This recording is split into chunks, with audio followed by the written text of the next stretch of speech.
Old Sultan by the Brothers Grimm. Adapted by We Are One Body Audio Theater. Read by John Kenyon. A shepherd had a faithful dog called Sultan, who had grown very old and had lost all his teeth. But one day, when the shepherd and his wife were standing together before the house, the shepherd said, "I will shoot Old Sultan tomorrow morning, for he is of no use now." But his wife said, "Pray, let the poor faithful creature live. He has served us well a great many years, and we ought to give him a livelihood for the rest of his life." "But what can we do with him?" said the shepherd. "He has not a tooth in his head, and the thieves don't care for him at all. To be sure, he has served us, but then he did it to earn his livelihood. Tomorrow shall be his last day, depend upon it." Poor Sultan, who was lying close by them, heard all that the shepherd and his wife said to one another, and was very much frightened to think tomorrow would be his last day. So in the evening he went to his good friend the wolf, who lived in the wood, and told him all his sorrows, and how his master meant to kill him in the morning. "Make yourself easy," said the wolf. "I will give you some good advice. Your master, you know, goes out every morning, very early, with his wife into the field, and they take their little child with them, and lay it down behind the hedge in the shade while they are at work. Then go lie down close by the child, and pretend to be watching it, and I will come out of the wood and run with it. You must run after me as fast as you can, and I will let it drop. Then you may carry it back, and they will think you have saved their child, and will be so thankful to you that they will take care of you as long as you live."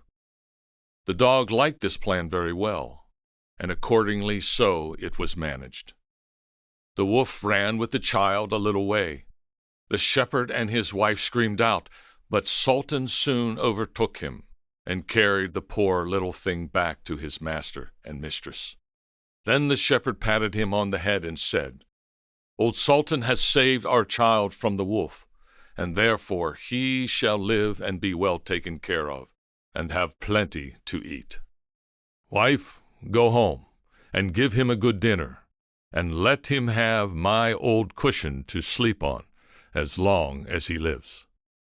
So, from this time forward, Sultan had all that he could wish for. Soon afterward, the wolf came and wished him joy, and said, "Now, my good fellow, you must tell no tales, but turn your head the other way when I want to taste one of the old shepherd's fine fat sheep."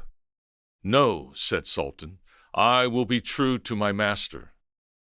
However, the wolf thought he was in joke, and came one night to get a dainty morsel. But the farmer to whom the faithful Sultan had told the wolf's plan caught him and dressed his hide soundly with the flail.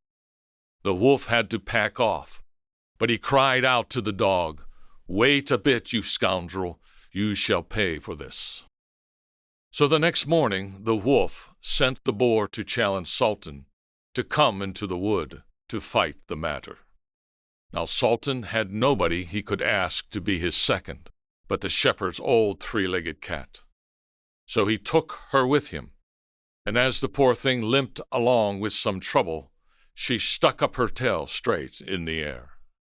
The wolf and the wild boar were first on the ground, and when they espied their enemies coming, and saw the cat's long tail standing straight in the air, they thought she was carrying a sword for Sultan to fight with, and every time she limped, they thought she was picking up a stone to throw at them. So they said they should not like this way of fighting, and the boar lay down behind a bush, and the wolf jumped up into a tree. Sultan and the cat soon came up, and looked about and wondered that no one was there.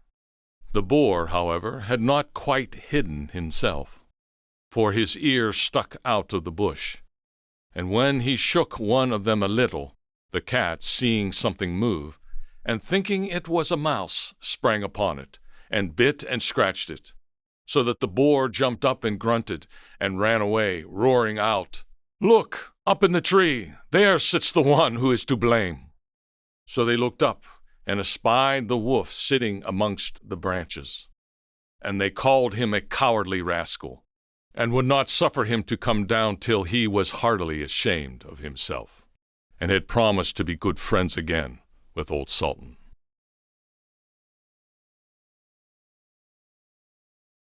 A production of We Are One Body Audio Theater.